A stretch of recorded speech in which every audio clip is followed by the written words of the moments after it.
গবাদি পশুগুলো না খাইতে খাইতে মরা যাচ্ছে, খরা।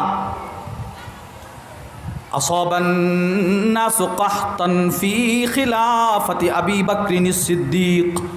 আবু বকরের জমানায় সব মানুষ দুর্ভিক্ষের মধ্যে পড়ে গেল। এবার ফাজাউ ইলা খলিফাতি রাসূলিল্লাহি সাল্লাল্লাহু আলাইহি ওয়াসাল্লাম, সব মানুষ মিলে খলিফাতুল মুসলিমিনের দরবারে গেল। উমর আবু বকরের কাছে গেল, গিয়ে বলল, ইয়া খলিফাত রাসূলিল্লাহ, ও রসুলের খলিফা আবু বকর, কি? ইন্নাস সামাআ লাম তামতুর ওয়াল আরদু লাম তানবুত, আকাশ বৃষ্টি দেয় না, জমিন গাছ উৎপাদন করে না।